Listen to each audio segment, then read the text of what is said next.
ఓ ఆసుపత్రిలో జరిగిన ఘటన చిరంజీవి ఠాగూర్ సినిమాను తలపిస్తోంది.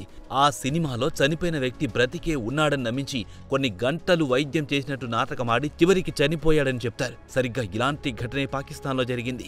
రోగి చనిపోయిన తర్వాత కూడా ఏకంగా 7 రోజుల పాటు ఐసీయూలో ఉంచి కుటుంబ సభ్యుల నుంచి రోజుకు ₹1,00,000 వసూలు చేశారు. ఓ ప్రముఖ ఆసుపత్రి కాసుల కోసం కక్కుర్తిపడి అమానుషానికి పాల్పడడం తీవ్ర కలకం రేపుతోంది.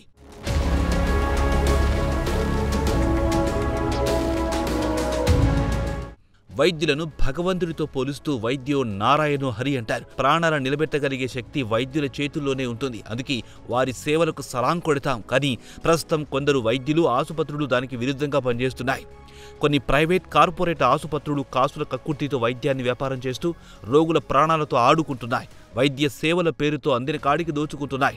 రోగి కండిషన్ చెప్పకుండా ₹1,00,000 తీసుకుంటూ చివరి నిమిషంలో చనిపోయాడనో లేదంటే మరో ఆసుపత్రికి రిఫర్ చేసి చేతులు దులుపుకుంటున్నాయి. ఇలాంటి ఘటనలు అనేకం చూస్తున్నాం.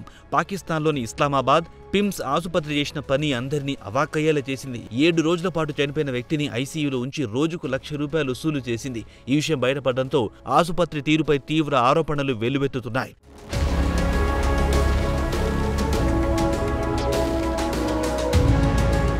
ఇటీవల జరిగిన national assembly sub committee on health సమావేశంలో ఈ దారుణమైన విషయం బయటపడింది.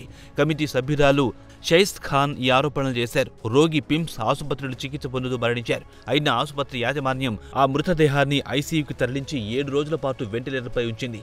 ఆ 7 రోజులు సమయానికి రోజుకు ₹1,00,000 చొప్పున వారి కుటుంబ సభ్యుల నుంచి ఫీజు వసూలు చేసినట్టు షైస్ట్ ఖాన్ ఆరోపించారు.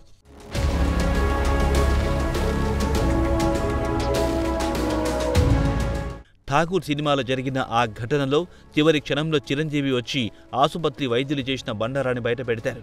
కానీ ఇక్కడ ఏ హీరో లేరు. ఆసుపత్రి చేసిన పనికి మృతుడి కుటుంబ సభ్యులు లక్షలు ఫీజు చెల్లించాల్సి వచ్చింది. దీంతో పలువురు ఆగ్రహం వ్యక్తం చేస్తున్నారు. ఈ ఘటన ప్రైవేట్ ఆసుపత్రుల్లో పర్యవేక్షణ లోపానికి నిరసనమంటూ మండిపడుతున్నారు. అయితే ఆసుపత్రి యాజమాన్యం ఈ ఆరోపణలు పూర్తిగా నిరాధారమైనవి కొట్టిపారేసింది.